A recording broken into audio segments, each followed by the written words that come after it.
I love that last lecture, and that technique is so simple and easy, yet powerful. And it really is, your clients will feel very, very different after they go through that, because they're able to actually do something that's simple and easy. Everyone thinks that if it's not hard, it's not valuable and it's not worth doing. And that's far from the truth. Sometimes the simplest and easiest techniques are the most effective. They're the most effective because it's the repetitive, repeating motion of it. It's the consistency in applying it. And when it's simple and easy, they can do it at any time. And all they got to do is get that visual in mind. All right, in this lecture, let's talk about step number 4.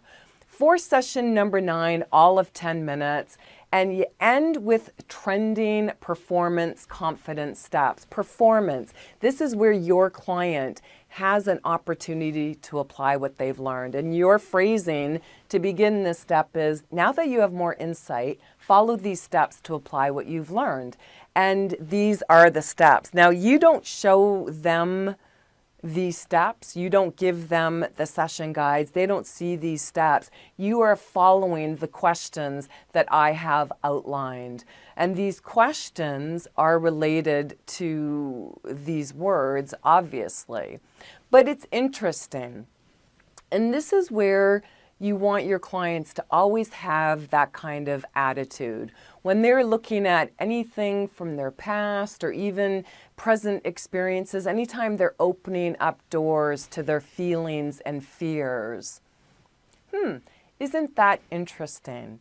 Because it's about being curious. It's not about attaching to or blaming or being held in that hot anger anymore. Interesting. Isn't that interesting? And this becomes just a way for them to approach every single moment of every single day and every experience that they're having. Interesting and enlightening, because life is about learning. And it's about having that mindset of, you know what, I'm growing and I'm learning and I'm moving along my journey step by step. And that's what confident people do. Confident people are looking at everything as a learning opportunity. And it's meaningful. Everything that happens in their life is meaningful. It gives them a lot of insight into what needs changing in their inner world, where they are still attached to meanings that don't support them or feelings that are hot, that keep them in a state of shame or blame or excuses. And that is where actionable, they're the ones that take action. You do not tell them what they need to do. They take action and they take ownership, and that's what it's all about. And that's when they truly will get results and be fully confident because they're owning it. All right, in the next lecture, we will look at how you end session number 9. Let's continue.